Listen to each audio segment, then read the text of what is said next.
Mango 黃秀琳以老闆娘嘅身份出席佢同朋友合資嘅日式餐廳開幕禮，佢就話今次係為咗自己餐廳開幕先至咁性感㗎，仲透露今次投資咗6位數字。阿查實點解你會進軍飲食業嘅？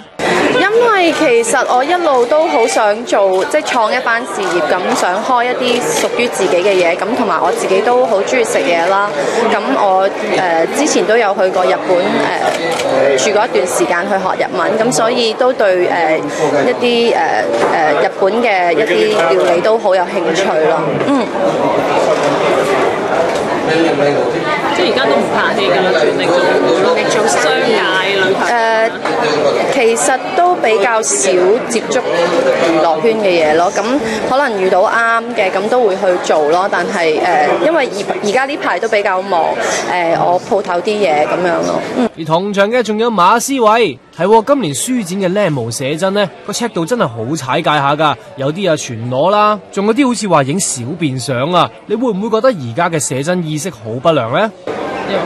基本上我諗，即係而家嘅道德觀念係越嚟越低咯。咁同埋佢哋覺得基本上性呢樣嘢係冇乜所謂嘅嘢，咁所以其實性交呢樣嘢已經係年輕化咗好多，咁所以其實呢樣嘢真係要我諗無論係學校啊、社會啊或者屋企咧，都要係真係正視下呢個問題咯。